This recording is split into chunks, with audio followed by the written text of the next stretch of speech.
façanhas.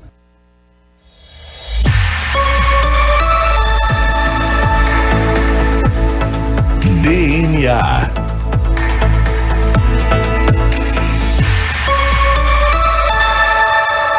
Victoria de Bortoli e Cassiano Cavalheiro.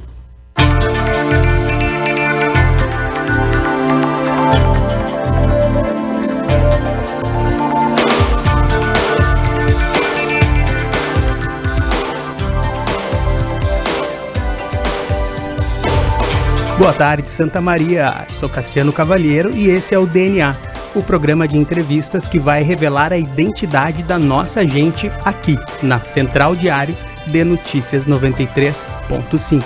Muito boa tarde, eu sou a Victoria de Bortoli e nós convidamos você a conhecer um pouquinho mais da história de algumas personalidades que se destacam aqui em Santa Maria e também na nossa região central. E a gente te convida também a interagir com a gente aqui pelo WhatsApp. Manda uma mensagem para nós ou para nossa convidada que a gente em seguidinha vai apresentar. 99136 2472. Eu vou repetir. 99136 2472. E para falar um pouquinho mais sobre a nossa entrevistada de hoje, a gente volta para o ano de 1952. Cassi, conta para os nossos ouvintes o que aconteceu naquela época. Tem alguns fatos aqui marcantes desse ano de 1952, como a inauguração do Aeroporto Internacional do Rio de Janeiro, o Galeão. Também aconteceu a primeira apresentação da Esquadrilha da Fumaça. Foi o ano também em que morreram Antonieta de Barros, primeira mulher negra brasileira a assumir um mandato popular. E Gertrude Lawrence foi atriz e cantora inglesa que estreou musicais na Broadway. Por outro lado, nasceram neste ano figuras como o santamariense Calu Flores, o nosso Calu da Vila Belga. Que esteve aqui no nosso DNA esses dias contando um pouquinho da sua trajetória relacionada à idealização do BRIC da Vila Belga, né, Cassi? Isso. Também nasceram neste ano Baby do Brasil e quem mais, Cassi? E no dia 2 de maio de 1952, a nossa entrevistada de hoje, Ana Lélia Benincá Beltrame, a Ana Beltrame. Muito bem-vinda, dona Ana Beltrame. Muito obrigada. E vamos contar um pouquinho para os nossos ouvintes quem é a Ana Beltrame? Vamos! Em Santa Maria, ela nasceu em 1952 e ela é diplomata do Brasil no Uruguai. Nas horas vagas, ela adora mexer, plantar, regar e ver crescer as suas mudas no jardim da casa onde ela mora, ali em Rivera, pertinho aqui. Recentemente, ela se revelou como escritora e lançou o seu primeiro livro que se chama O Passeio de Dendiara. Nele, Ana conta, através da personagem ficcional, recortes da realidade vivenciadas de perto pela autora no período em que ela foi cônsul-geral do Brasil em Caiena. Que história bonita, dona Ana Beltrame. Muito bem-vinda. Obrigada. Pois é, eu passei a vida inteira sendo diplomata, andei por vários países do mundo e agora eu estou em Rivera, que é aqui perto de Santa Maria, revendo a família, ficando com a família um pouco e depois eu acho que eu me aposento.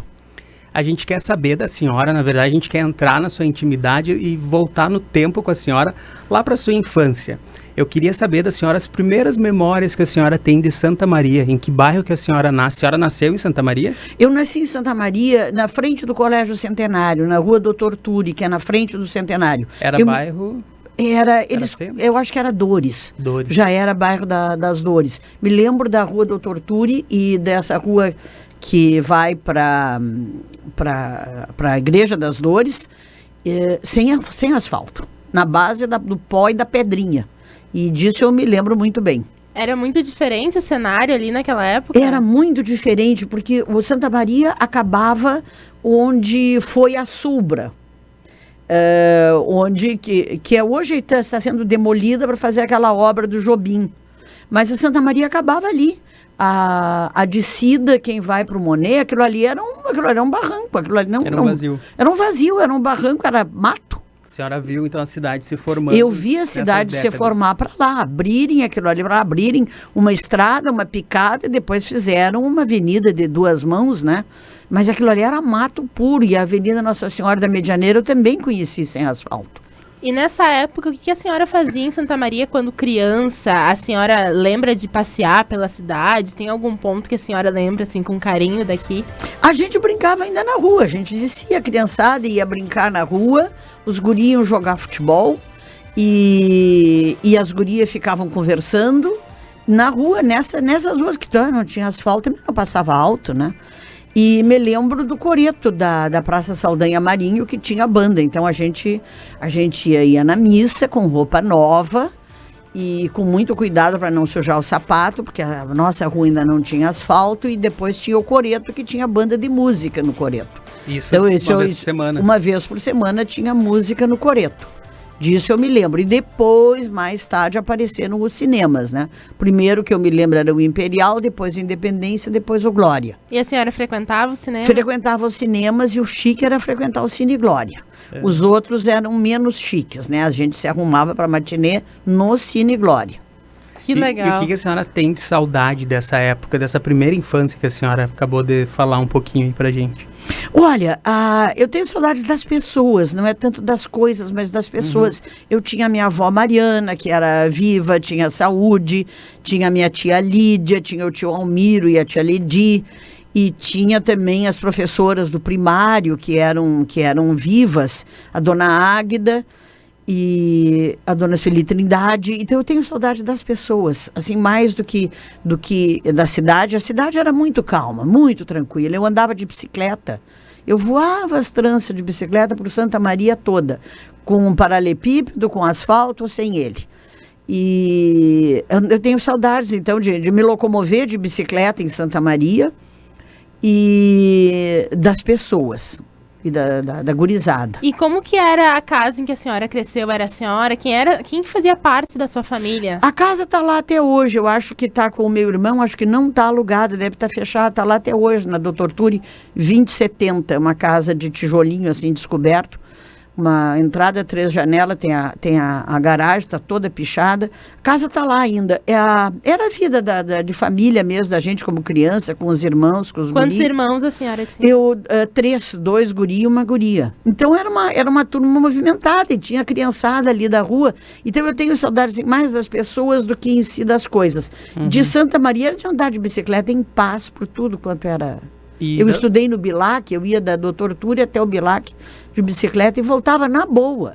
Da sua família, quem eram as suas primeiras referências?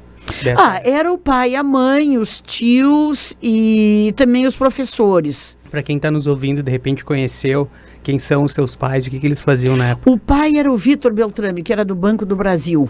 Ele trabalhava no Banco do Brasil, eu me lembro do Banco do Brasil, ali naquela esquina onde hoje é a farmácia Cruz Vermelha, e foi da prefeitura, aquele prédio, era o Banco do Brasil ali, eu me lembro do pai ali, e ali na frente, onde tem Equipão, foi a primeira rodoviária de Santa Maria, eu ainda me lembro dos ônibus saindo dali para ir para Porto Alegre. Perto da praça. Bem ali perto da praça, e eu me lembro ainda dos ônibus saindo dali, eu vi umas fotos, mas eu me lembro dessa época dos ônibus saindo dali. E a gente, quando a avó vinha de Porto Alegre, a avó Lélia, a gente ia esperar ela ali naquele lugar. Imagina memórias que para quem é mais novo, como eu hoje, né, é quase inimaginável tu pensar uma rodoviária ali naquele lugar. Pois é, dava uns 3, 4 ônibus só, não dava muita coisa, era ônibus daqueles que o motor ainda era bem na frente, né, ele era bicudo, porque o motor era bem na frente, o ônibus dava 3, 4 ônibus, não dava mais do que isso. E os ônibus não eram grandes, eles tinham uma lotação bem pequena, porque não tinham motor para muita coisa. Assim como eu me lembro que a única estrada que levava para a Serra era o Peral. E quando a senhora era criança, a senhora já tinha alguma ideia do que a senhora queria ser quando crescesse? Que profissão, que rumo a senhora queria tomar na vida? Não, eu não tinha noção, foi quando fundaram a universidade que o pai queria que a gente fizesse a universidade, e aí eu comecei a me preocupar com o assunto. Mas eu não tinha noção, não tinha preocupação. Me ocorreu que eu ia ser professora, como a mãe. Era uma coisa que tinha me ocorrido. A mãe dizia, ganha muito pouco, não dá para viver.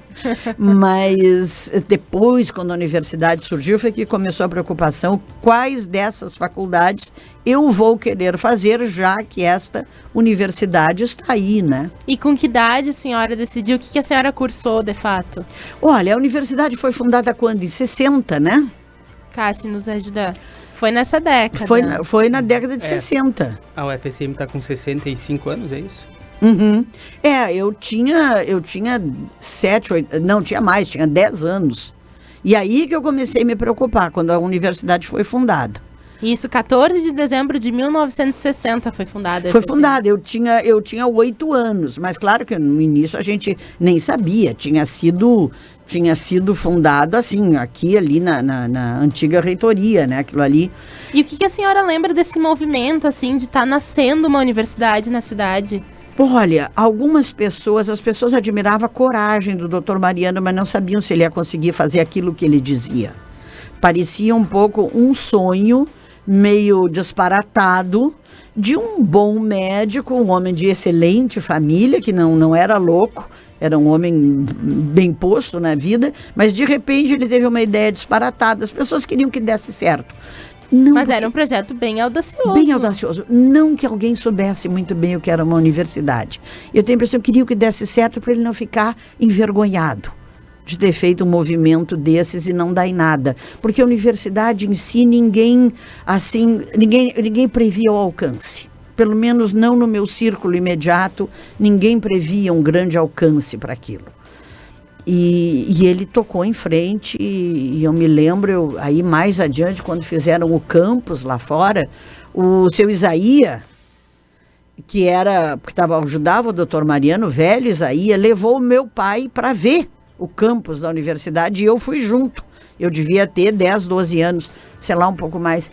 E aquilo era um barro, gente, aquilo era um barral monstra. O que hoje é o campus era uma reviração de terra, e ali tinha aquele arroio que passava, o Arroio do Ouro, que formava o Lagoão do Ouro. Aquilo tinha chovido, tinha dado uma enchentezia, estava um barro que tu olhava para aquilo, dava pena do Isaías e do doutor Mariano. Terem um sonho desses e dar aquele barral monstra, né? E a gente caminhava em cima de tábua para poder olhar. E o doutor Isaías, numa empolgação, dizia: aqui vai ser o hospital universitário, aqui vai ser a biblioteca, porque a gente ia só até ali. Né? Depois bem ali no comecinho. Bem ali no comecinho. E ele estava empolgado que aqui vai ser o hospital universitário, e aqui vai ser a biblioteca, e lá vai ser a reitoria, e ali vai ser letras, e para lá vai ser a fazenda modelo da agronomia, e tu só via barro. E tudo o que de fato hoje é. Tudo o que de fato hoje é. E ele se empolgava, e o pai via aquele barro, mas não queria dizer, que bom. Até que o pai acreditou. Me lembro quando meu pai acreditou no doutor Isaías. Ele disse assim: os meus filhos vão estudar aqui. E aí eu fiquei olhando, assim, aquela lama monstra. Mas teve um momento que o doutor Isaías convenceu meu pai. E o pai, assim, ele dizia: e aqui vai ser engenharia, e para lá vai ser não sei o que, só barro e árvore com raiz de fora, revirada. Mas era tanta fé que pelas tantas meu pai acreditou e emendou: e os meus filhos vão estudar aqui. E me olhou e disse: tá bem. E a senhora é pequena. Pequena, eu estava mesmo. O pai até me pegou no colo, eu não sei que idade eu tinha, podia ser um pouquinho maior, mas o pai me pegou no colo de medo que eu caísse naquela... Que tinha umas poças grandes, e o Arroio do Ouro tinha enchente, aquilo ali, se caísse ali, você ia. E logo depois, qual faculdade que a senhora escolheu cursar? Aí eu fui fazer Direito. A senhora tinha que idade nessa época? Eu acho que aí já era bem depois, já era 15, 16 anos, aí já era bem depois, aí já tinha um campus lá fora, ainda meio barro, mas já tinha um campus. Pois antes de entrar nessa fase da adolescência e da escolha também da faculdade, a gente queria propor agora o nosso quadro diagnóstico, né? Vamos trazer já alguns depoimentos. Trata-se do quê? O diagnóstico são especialistas, não em exames, mas em Ana Beltrame. Algumas pessoas que sabem, conhecem a senhora e que vão dar um depoimento. Vamos ver se a senhora reconhece as vozes. Vamos para o nosso primeiro depoimento, então, do diagnóstico. Aproveitando essa bela oportunidade para dizer o quanto eu te amo, o quanto você foi e é referência na vida de todos os teus irmãos e teus sobrinhos. Dizer a você que nós sentimos muita falta das nossas conversas, dos nossos diálogos. Você sempre, através da sua narrativa, né, da maneira como você tem de explicar as coisas, sempre muito objetiva, muito concreta, E sempre uma conversa com você, ela é prodigiosa, ela acrescenta muito para todos nós. Mas o mais importante de tudo é o amor que a gente sente por você, o que você significa e significou na vida de todos nós, dentro de casa, na nossa família, na nossa convivência. E agora também a sua presença aqui mais próxima, nós podemos aproveitar melhor essa querida irmã. Um grande beijo, um grande abraço, muita saudade, felicidades para vocês. A senhora reconhece de quem que é legal, essa voz? Emocionante. É o Mariano, é o meu irmão mais moço que mora no Rio de Janeiro. Fala um pouquinho uma lembrança aí que a senhora tinha. O Mariano era medonho. Adoro. A coisa mais irônica da vida é ele ter ido ser policial, porque ele era tremendo, horrível. Ele subiu uma vez numa pilha de madeira, o vô tinha uma madeireira, e depois o tio Almiro ficou cuidando na General Neto. E tinha aquelas pilhas de madeira, pois o Mariano subiu e conseguiu cair lá de cima e as madeiras caírem em cima dele. O guri ficou soterrado embaixo de tábua de pinho de polegada. E foi um susto. Eu me lembro da minha mãe branca achando que o guri ia. Aí ela tomou uma providência maravilhosa. Ela mandou benzer. Mandou benzer o Mariano para ver se ele parava de se acidentar. E ele estudou no UFSM, como seu pai prometeu? Ele estudou no UFSM. Todos estudamos na UFSM, como meu pai tinha prometido para o seu Isaías, que iam todos estudar. Foi praticamente uma profecia. Profecia de pai italiano, tu trata de cumprir. Mas ele disse que meus filhos vão estudar aqui, mas olhou assim, mas no início ele custou acreditar. O Mariano estudou na UFSM também, estudou. E aí, um pouquinho antes a gente estava falando de qual curso que a senhora escolheu, e no fim, qual carreira que a senhora escolheu na UFSM? Pois é, eu escolhi Direito, mas a minha escolha sempre foi uma coisa assim, eu um pouco queria fazer História, outro um pouco queria fazer Arquitetura, tudo a ver. Né? Mas os cursos em que eu pensava, embora não tinha nada a ver um com o outro, eu queria fazer Arquitetura, eu queria fazer História, eu queria fazer Direito, eu queria fazer Economia. É difícil juntar tudo isso. Acabou sendo Direito, porque abria um leque muito grande de opções profissionais. Vamos continuar então esse bate-papo. No próximo bloco a gente dá um intervalo, em seguidinha a gente volta.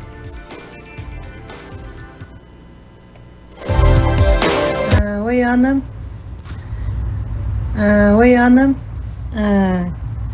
Muita alegria que eu posso estar com você hoje nesse programa, mesmo que distante, mas sempre com muito bem-querer e com muito afeto. Nada diferente do que você é como amiga e também como uma das mulheres mais competentes, mais inteligentes que eu conheço. Saudades são imensas, das nossas conversas, das análises críticas, dos bons vinhos compartilhados, né, mas também de muita brincadeira, de muita ironia, né, e com muita diversão e sempre com muito afeto.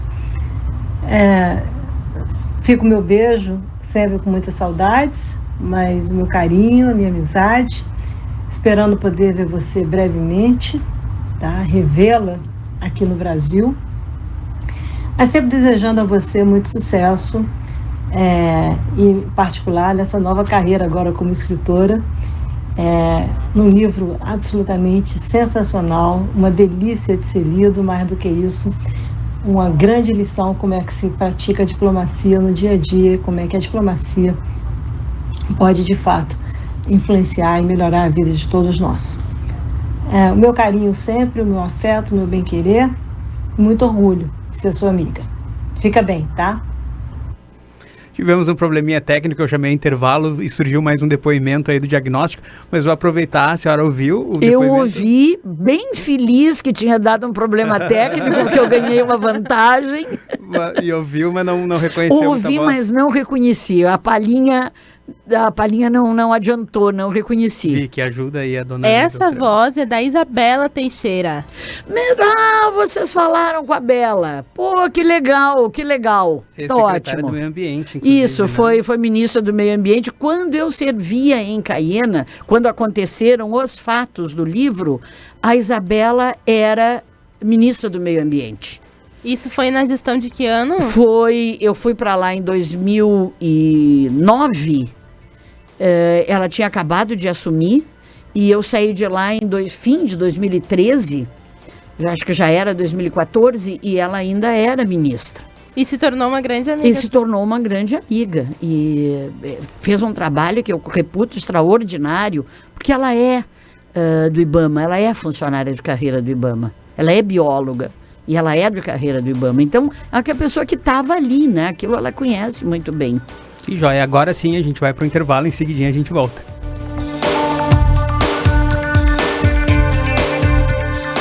Quer ter o prazer de sorrir, falar e comer com mais segurança? A Davante Odontologia e Implantes é uma clínica completa para a sua saúde bucal e estética facial. Aqui você encontra equipe com mais de 20 anos de experiência em implantes dentários e última tecnologia. Agende uma avaliação e venha realizar o sonho do seu implante dentário. Fale com nossa equipe pelo WhatsApp 99220 6058. Venha conhecer nossa nova estrutura na Duque de Caxias 1863, Santa Maria. Estacionamento com manobrista.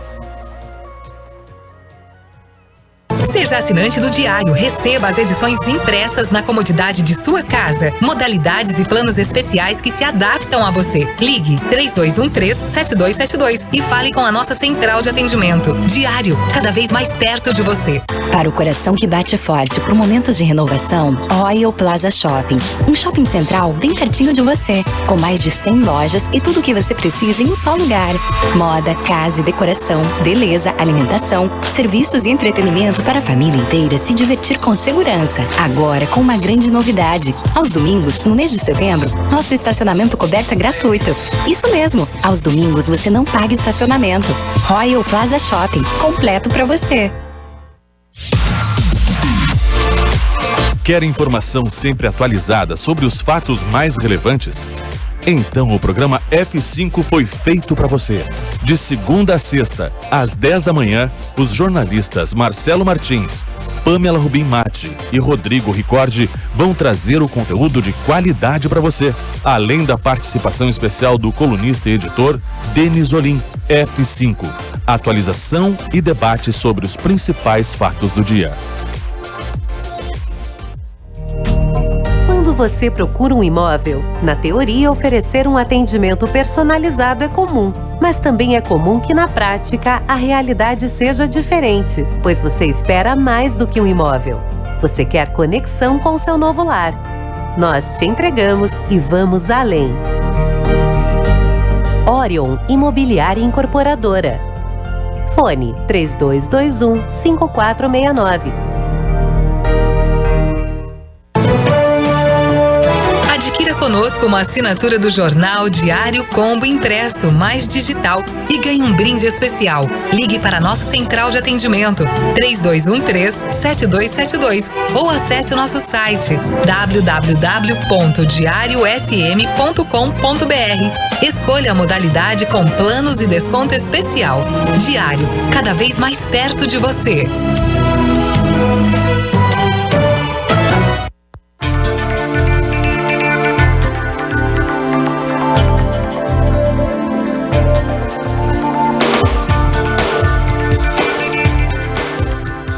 Estamos de volta com o DNA, a identidade da nossa gente. Eu sou a Victoria de Bortoli e sigo aqui com vocês ao lado do meu colega Cassiano Cavalheiro. Lembrando, Vic, quem está nos ouvindo pode interagir com a gente, pode mandar uma mensagem pelo WhatsApp 99136-2472. Hoje a gente está recebendo aqui no nosso estúdio a diplomata do Brasil no Uruguai, Ana Beltrame. Cássia, a gente estava falando do período da faculdade na época. Isso. A dona Ana nos contou as memórias de quando era tudo barro, tudo mato, né, na FSM. E como é que foi? Se transformando, né? E como é que foi quando a senhora então escolheu entrar na faculdade de Direito? Como é que foi cursar direito naquela época? Tinham outras mulheres também fazendo direito? Ah, tinha sim. Eu acho que o direito foi uma faculdade que recebeu mulheres desde logo, desde cedo. Tinha sim.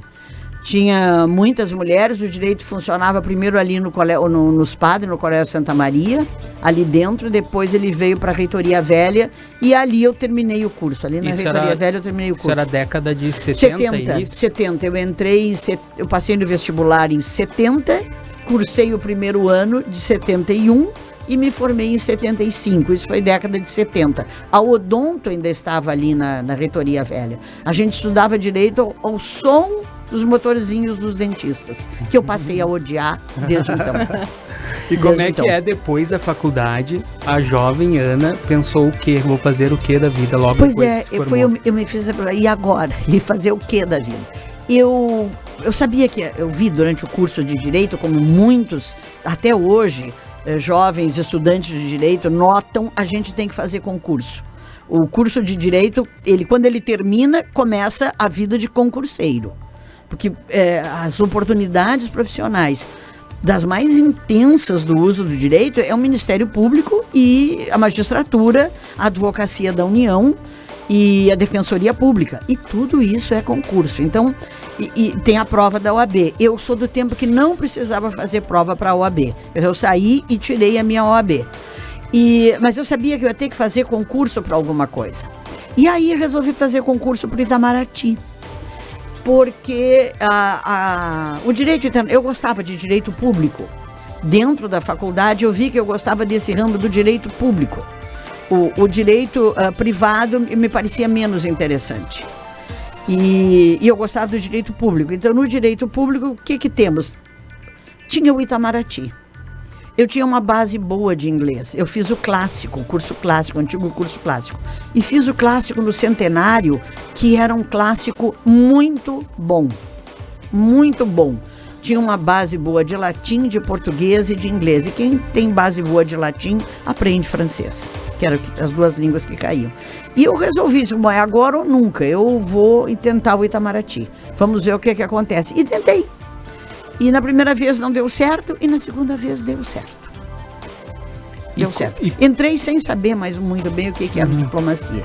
Pois é, e como é que funciona, o que um diplomata faz? Explica para o nosso ouvinte como é que funciona o dia a dia, qual que é as responsabilidades, os desafios em atuar como diplomata.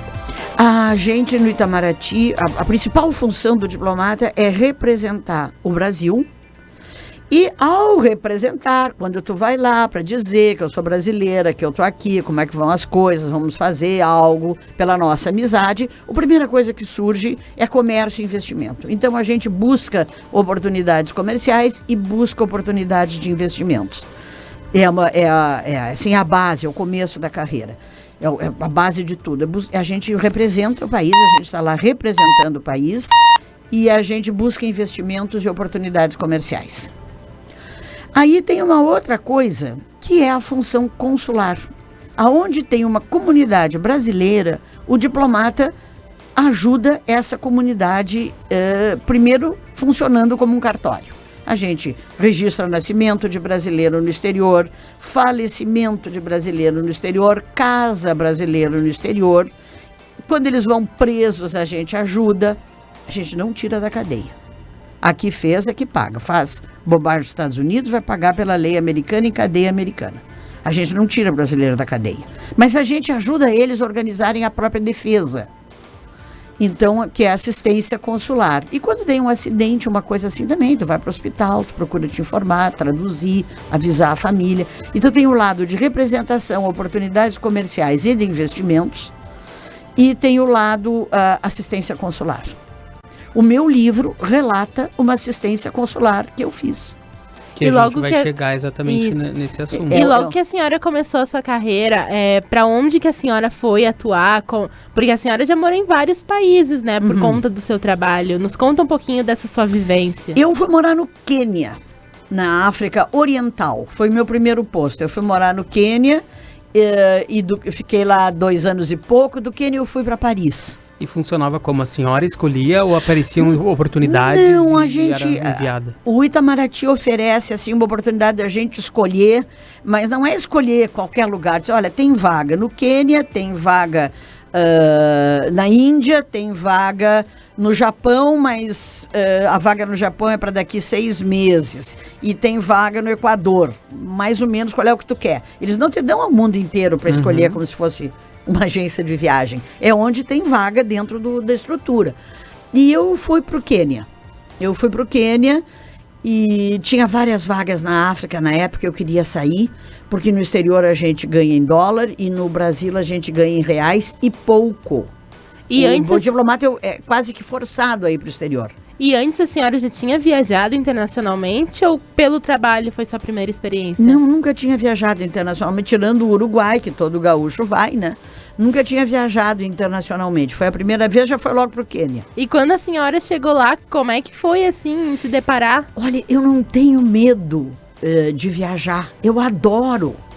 Tu me manda eu descer no Timbuktu, eu já desço na maior animação para saber o que tem de engraçado para fazer aqui. Eu não tenho medo disso. No Quênia, animadíssima. Tinha aqueles parques com bicho, com animal. Tinha toda uma história com certas etnias africanas que nós não conhecemos, porque eles são a África do lado de lá. Disse entusiasmadíssimo, passei 2 anos maravilhosos, futucando em tudo, passeando em tudo onde eu podia passear. E depois, como é que seguiu a sua carreira? Bom, quando a gente vai para um lugar difícil, o Itamaraty procura depois dar um lugar muito agradável. Então, depois eu ganhei Paris. Aí eu fui para Paris, outra maravilha, cheguei em Paris entusiasmadíssima, passei 3 anos na França, ótimos, maravilhosos, curtindo tudo e todas. Passei 3 anos ótimos na França, aí eu voltei para o Brasil, como é praxe. 2 postos e volta, 2 ou 3 e volta. Aí eu passei 3 anos na França, voltei para o Brasil. Aí fiquei um tempo no Brasil e aí um embaixador me convidou para eu ir para a Grécia. Eu não cheguei a escolher, ele me convidou para ir para a Grécia, eu aceitei, fui para Atenas. Anos maravilhosos em Atenas também, um lugar formidável. Aí depois eu voltei para o Brasil, o pai tinha acabado de falecer, a mãe estava sozinha, estava muito infeliz, ela tomou muito mal a doença e a morte do pai, ela se arrasou. Aí eu voltei e dei uma força para a mãe e tudo mais, e depois fiquei um tempão em Brasília e depois eu vim para o Uruguai, para Montevidéu, por causa da mãe também. Desde quando que a senhora está no Uruguai? Não, aí eu fiquei no Uruguai, depois fiquei em Rivera, aí a mãe faleceu. Aí o Itamaraty me propôs assumir Caiena, porque a coisa estava complicada lá. Ninguém queria ir, a pessoa que foi botou os pés pelas mãos, era um rapaz, enfim, que não estava se portando bem, ele estava numa fase difícil da vida dele, e Caiena é muito complicado porque tem o problema dos brasileiros que vão procurar ouro na Guiana Francesa e criam problema. Então me propuseram, eu tinha estado vários anos no consulado em Montevidéu, vários anos no consulado em Rivera, o pessoal disse, ok, você ficou perto da sua família, agora tem que pagar. E é assim, né? Então eu fui para Caiena. Precisavam da sua experiência lá. Precisavam da experiência. E eu tinha ficado finalmente perto do Brasil, perto da minha família, então tinha que fazer um sacrifício. Aí eu fui para lá. Fui e deu muito trabalho, rendeu a Amazônia, a Amazônia que eu conheci, o trabalho consular tá nesse livro que eu escrevi. E aí eu fiquei lá. E quando terminou Caiena, aí era ministro de Estado o Antônio Patriota, que é meu colega de turma de Rio Branco. E o Patriota me convidou para assumir a Corregedoria Jurídica do Itamaraty. Então eu fui para Brasília. Aí eu fiquei na Corregedoria Jurídica do Itamaraty e fiquei 2 anos, que é um trabalho muito chato. Corregedoria a gente punir os colegas, é muito chato. Aí fiquei 2 anos, que é o mínimo, e pedi para ir para Toronto, para o Canadá. Tinha uma vaga em Toronto, que é uma ótima cidade. Eu fui para Toronto, fiquei 4 anos em Toronto. Aí vim para Rivera de novo, consegui vir para Rivera de novo, para estar perto da família de novo, e eu acho que daqui eu me aposento. Mas eu tive Quênia, Paris, Grécia, Montevidéu, Rivera, Caiena, Toronto e Rivera de novo. E nesse meio tempo eu fui muitas vezes ao Chile e muitíssimas vezes à Suíça e à Polônia. São 3 países que eu conheço bem, porque fui assim por missões de um mês e meio, e vai e fica e volta. Então, são 3 países, foi bastante coisa, né?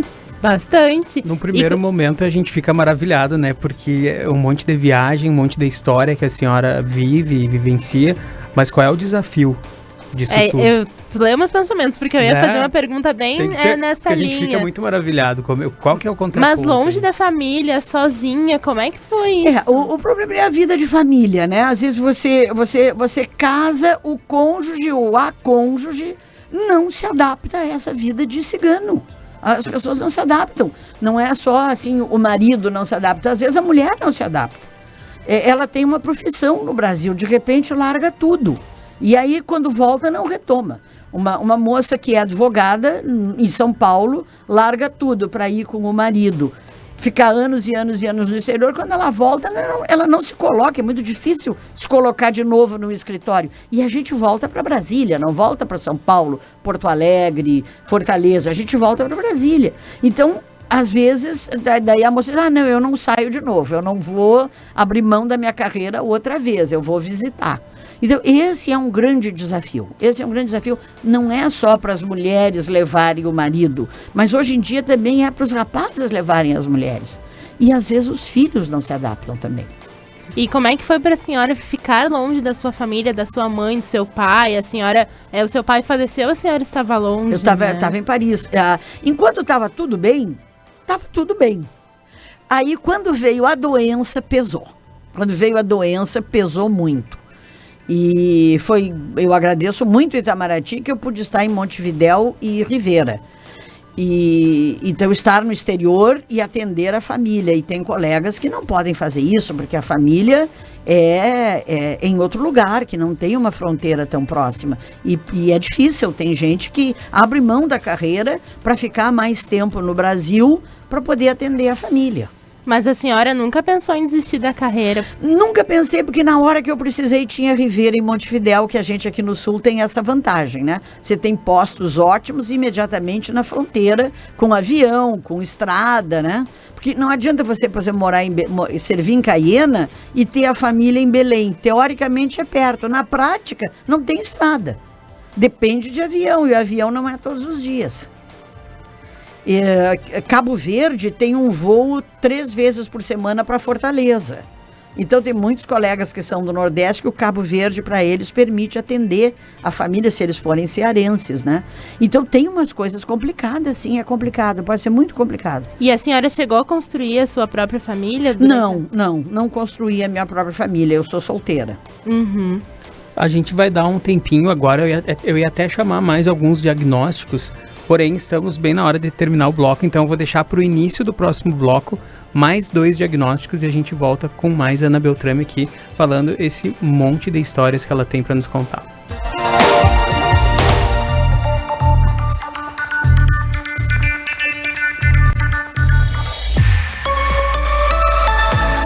Rádio CDN, Central Diário de Notícias. 24 horas ao lado da comunidade. Ganhe uma experiência única no Recanto do Maestro. Indique a Nilo Imóveis a um amigo e ganhe hotel, jantar, acesso a termas romanas e mais. Acesse imobiliarianiloimóveis.com.br. Seja assinante do Diário, receba as edições impressas na comodidade de sua casa. Modalidades e planos especiais que se adaptam a você. Ligue 3213-7272 e fale com a nossa central de atendimento. Diário, cada vez mais perto de você. Amor, vamos lá na Goods rapidinho? Preciso comprar um presente, umas coisinhas pra decoração aqui de casa. Bora? Sei, rapidinho. Conheço essa história. Vai você lá, amor. Mas você não tá sabendo? Agora a Goods e a Casa Cook estão juntas. E eu sei que você ama a Casa Cook. Enquanto compro, você pode dar uma olhada nas novidades de cozinha. Sério? Que baita novidade! Vamos sim, agora! Oba, prometo não demorar. Capaz, amor. Não tem pressa. Escolhe com calma. Tem tanta coisa linda lá. Agora juntas. Goods e Cook, ainda mais criativas. Em 3 endereços. Santa Maria Shopping, Royal Plaza e uma nova loja na Avenida João Luiz Pozobon. Os principais fatos da semana e a forma como eles interferem na vida dos santamarienses são abordados por mim, Viviana Fronza, e pelos meus convidados no programa Análise. Todo sábado, às 10h30 da manhã, traremos informações do que é notícia e os assuntos que vão movimentar a agenda do fim de semana. Análise, a voz da repercussão dos fatos da semana. Para um novo você que adora fazer bons negócios, uma nova Volkswagen. Taos Comfortline 21-22 a partir de 159.190, com 40% de entrada, com as 12 primeiras parcelas de R$ 99,00, incluso com as 3 primeiras revisões grátis. Venha até a Pampeiro e confira essa e outras ofertas. Ou baixe o app da Pampeiro para saber mais. Vá até a sua concessionária ou acesse o site. Chegou sua hora de conquistar um Volkswagen 0 km. No trânsito, sua responsabilidade salva vidas. Volkswagen. Acompanhe o programa Faz Sentido, todo domingo, das 11 ao meio-dia, comigo, Fabiana Sparrenberger, e com o psicólogo Carlos Eduardo Seixas, aqui na CDN. Vamos propor discussões que despertam o interesse de quem busca respostas sobre a vida, ajuda para os desafios do dia a dia, saúde mental e incentivo para construir uma trajetória de bem-estar. Faz Sentido. Se é importante para você, é assunto para nós.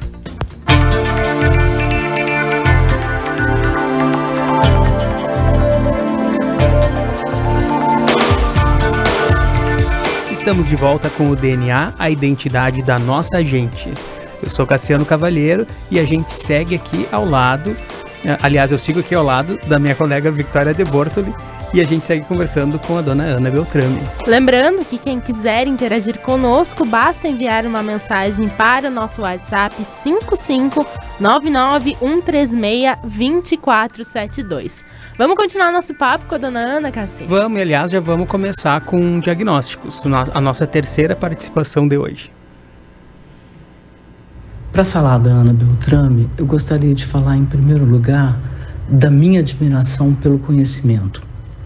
E, portanto, falo dela, falo da Ana, essa pessoa que tem conhecimento, que tem cultura, que leu, que estudou, que conhece história, que fala línguas, que conhece geografia, que conhece o mundo. Isso num país em que tão poucas pessoas leem e que muitas vezes se prioriza ou se valoriza tanto mais pura intuição, ou apenas baseada em ignorância, infelizmente, muitas vezes. Portanto, Ana é uma exceção. Nesse contexto, ela já se configura como uma exceção. E se acrescentarmos a isso o fato de ela, como mulher, ter trilhado a carreira que trilhou no Itamaraty, como diplomata de carreira, a gente já consegue ver aí mais uma das grandes virtudes da Ana e da sua trajetória. Ou seja, uma mulher pioneira, uma mulher que ocupou cargos e funções que abriu caminhos para mulheres, para as outras mulheres que vêm ou que vieram depois dela. Então, é mais um ponto que eu acho fundamental ressaltar sobre ela. Bom, por fim, eu gostaria de falar sobre ela através do texto, do livro que ela escreveu, O Passeio de Dendiara. Acho que esse livro é um testemunho muito agudo, muito preciso, da grande capacidade de observação e da grande sensibilidade que a Ana tem.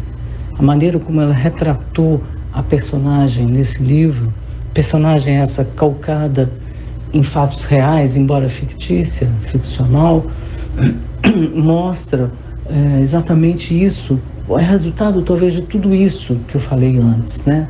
Ou seja, da pessoa que leu, da pessoa que estudou, da coragem de desbravar uma carreira de forma pioneira como mulher. Portanto, eu vejo que esse livro talvez seja o coroamento de uma série de qualidades que a Ana tem como pessoa, como profissional. Acho que O Passeio de Dendiara, Ana, talvez seja um grande testemunho de tudo, de toda a sua vida, né? E claro que a vida não se resume a um livro, mas eu acho que ele é um belo testemunho de tudo que você viveu, de tudo que você experimentou, de tudo que você ousou como pessoa, como mulher, como profissional. Então eu só posso dar os parabéns de coração para você. Beijos. De quem é essa voz? Eu vou chutar que é da Beth, da editora do livro. Matei a charada? Matou a charada, Elizabeth Cataldo. Que depoimento lindo, aliás, a gente podia acabar o programa agora, depois desse depoimento, né? Não, e a Beth ajudou muito a escrever o livro, ela corrigiu coisas, ela se envolveu muito, e se envolveu muito também no... O livro vai virar filme. A gente está tentando... Tem uma editora que é a irmã da Beth, é cineasta, a Elza, e a Elza está tentando viabilizar para transformar em filme. E nos conta pouquinho do seu livro, como é que ele começa, sobre o que ele conta? É uma menina que eu atendi várias meninas e aí sintetizei todas em uma só. É uma menina que eu atendi, ficou grávida na infância, uma gravidez infantil. Aonde que a senhora atendeu ela? Em Caiena. E aí eu conto, porque isso tudo ocorreu num garimpo. E eu fiz uma pesquisa para ver se eu podia punir a pessoa responsável pela situação da menina grávida. Aquilo ali tem responsáveis, né? Então eu fiz uma pesquisa. O livro parece um livro de detetive, é a história da pesquisa. Agora, se perguntar como é que o livro, eu diria assim, eu escrevi um livro cristão. É um livro cristão, porque ele não gera ódios. Eu procuro todas as pessoas que têm a ver com a vida da menina, que era uma vida muito infeliz, mas o crime, o errado, a gente abomina. Mas a pessoa não merece ódio. É um livro que não cultiva o ódio contra ninguém, nem contra os criminosos. Como narradora, eu me coloco buscando os fatos ruins têm que ser punidos, não há dúvida, mas as pessoas não têm que ser odiadas. É um livro sem ódio. Nenhuma pessoa é objeto de ódio, tem que morrer, tem que matar, tem que esfaquear, não. O crime é repulsivo, o ser humano é respeitável em qualquer circunstância. Que baita reflexão, né? Em tempos de disseminação de ódio. E esse é o verdadeiro cristianismo. Não é bater no peito e se ajoelhar para orar no meio de uma igreja. Isso é exterior. Isso qualquer um faz, até um bandido. Se ajoelha e reza. Pode ser um teatro. O verdadeiro cristianismo é você não cultivar o ódio. Você tem repulsa pelo pecado, mas respeita a dignidade do ser humano mesmo pecador. E eu acho que isso está no livro, isso não tem ódio, eu não aponto o dedo para ninguém. E é um livro que no final ele mostra a minha crença cristã na vida eterna, a minha crença cristã na ressurreição. Então, no fundo, é um livro cristão. Que lindo, fiquei já curioso para ler. Agora a gente vai continuar, vamos ouvir 2 depoimentos na sequência, o 4º e o 5º depoimento. Cabala, por favor. Isso aí é um espetáculo de mulher, mas credo, é mãe, é tia, é avó, é uma família inteira num ser humano só. Agora tá morando perto de nós, então te digo que se eu pudesse eu ia ter visitado todos os dias, mas como a gente tem uns 200 quilômetros separando, não dá. Então, quando eu vou e tenho que retornar para Santa Maria, quando eu dobro a esquina para voltar, já dá saudade de estar aí contigo de novo. Quero dizer que é um privilégio ser teu sobrinho, é uma bênção, é um prazer que estar contigo é sempre um aprendizado. Seja a gente falando bobagem, seja a gente salvando a política brasileira, que nós salvamos muito bem, por sinal, seja a gente bebendo ou simplesmente quieto, sem falar nada um pro outro. Contigo eu me sinto acolhido, eu me sinto protegido, eu me sinto amado. Um beijo pra ti e aproveitem dessa mulher nesse programa maravilhoso. Beijo. O que eu posso falar da Ana, né? Ela é uma mulher muito forte, inspiradora, encantadora e cativante, que tem um jeito para contar histórias e falar sobre os países e sobre os lugares que ela viveu. E eu tenho a honra de certa forma, poder ser uma das personagens dessas histórias, pelo tempo que eu morei com ela no Canadá, que foi um período muito especial para mim, para minha vida, e e para quem eu sou, né? Que é a gente conseguir viver várias coisas, vários lugares, várias culturas diferentes. E foi muito bom poder me aproximar mais dela e criar uma ligação mais forte. É uma ligação muito especial e de certa forma, né, ter sido promovida a sobrinha e ter a honra, né, de poder chamá-la de tia. Então é uma pessoa que é muito especial para mim e que me faz acreditar no meu potencial, né? Acreditar a seguir meus sonhos. E espero que vocês possam apreciar essas tantas histórias que ela tem para contar, que agora ela traduziu um pouco, um pequeno pedaço no livro, mas que são tantas histórias e tantas vidas vividas, né? Que é sempre um prazer poder escutá-la, né? E é isso. Agora sim, de quem são essas vozes? Agora é ela jovem. Agora entrou o Marcelo Souza, Beltrame Souza, que é meu sobrinho da farmácia Cruz Vermelha, e entrou a Júlia, que é sobrinha postiça. Eu tenho uma opção de sobrinhos postiços, que é sobrinha e morou comigo em Toronto. A Júlia fez um ano do segundo grau em Toronto e depois voltou para o Brasil. Então é o testemunho da Júlia. Muito bonitos os dois, muito bonitinhos os dois falando. Né? Emocionantes os dois falando. Se comunicam bem. São muito emocionantes os dois. Engasgante. Para ver como a senhora é uma pessoa querida, né? Que bom. Que faz a diferença aí na vida das pessoas. Vamos seguir para o nosso check-up, Vicky? Vamos. O check-up funciona da seguinte forma: a gente vai falar aqui uma frase ou uma palavra, a senhora responde com a primeira coisa que vier em mente também, pra gente fazer um bate-bola, jogo rápido. Tá certo. Olhando pra trás, do que a senhora se orgulha na sua trajetória? De ter ajudado pessoas. A senhora tem algum arrependimento? De ter cometido injustiças algumas vezes. Uma ambição. Aliás, antes, que bonito isso, né? Reconhecer injustiças é uma coisa muito bonita, muito importante. Fica a reflexão aí também. Uma ambição. O dia de amanhã. Viver bem o dia de amanhã. O que a carreira diplomática significa para a senhora? É o mundo onde eu vivi nos últimos, eu vou confessar, 45 anos de Itamaraty. É o mundo onde eu vivi. Eu estou me preparando para me aposentar e viver fora desse mundo, mas ele é o meu casulo. Um hobby? Por enquanto, jardinagem. Depois pode aparecer qualquer outra coisa. Por enquanto, jardinagem. Uma paixão? Eu gosto muito de bicho. Gosto muito de bicho, é uma coisa que me comove muito e sempre tive e sempre ajudei essas instituições que protegem animais. Hoje a senhora tem cachorro, né? Eu tenho. Hoje eu tenho cachorro, a Capitu. E eu sempre ajudei porque eu acho que o bicho é capaz de sentimentos, eles são capazes de sentimentos e às vezes são muito maltratados.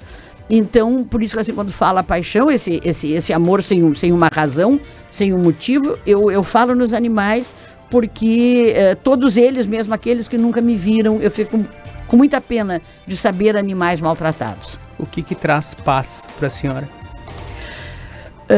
A fé. A fé em Deus, a fé numa vida após a morte, isso me traz paz. A música de Mozart também. E o que lhe tira a paz? Injustiças. Quando eu cometo injustiça, eu fico mal. Quando eu vejo uma injustiça, eu fico mal também. E antes de eu pedir uma definição, que a gente vai pedir que a senhora se defina também em uma palavra. Vamos ouvir então o nosso último depoimento. Aliás, tem mais depoimentos, né, Vicky, que a gente vai mandar direto pro celular da dona Ana Beltrame, porque não vai dar tempo de rodar tudo. Isso, mas eu quero fazer um agradecimento a todas essas pessoas que nos mandaram esses depoimentos.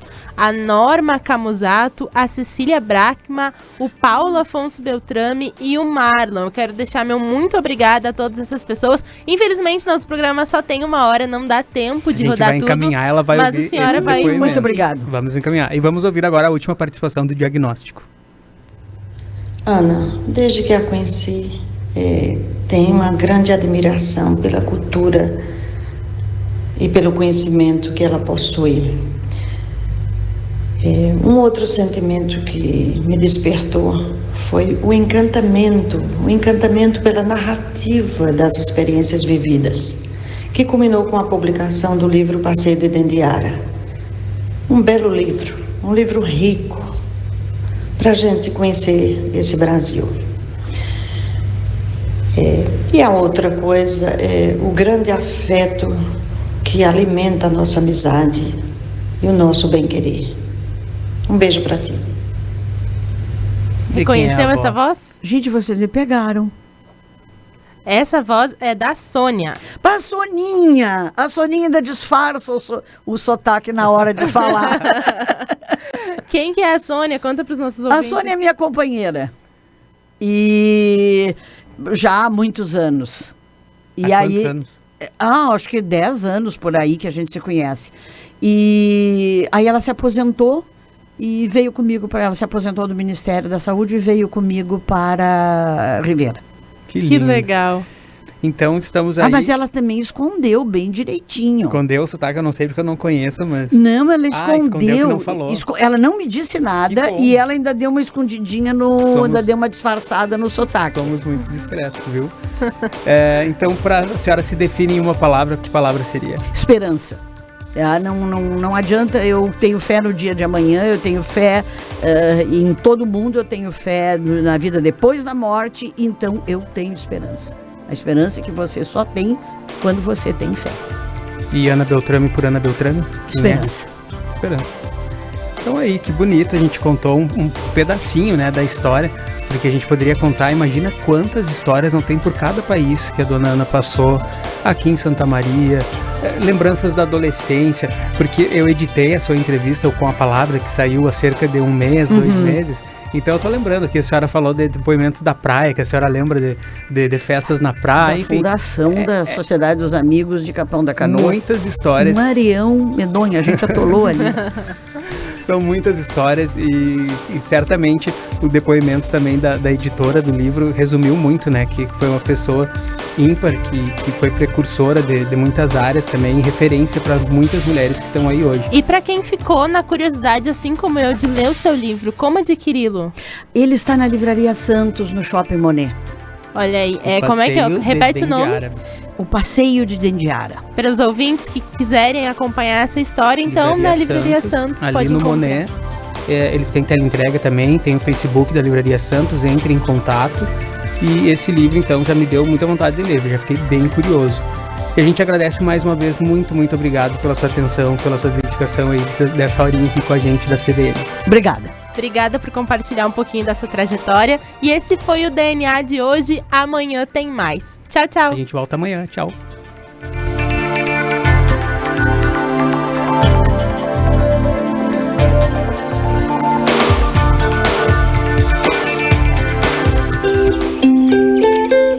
A melhor estação do ano, quem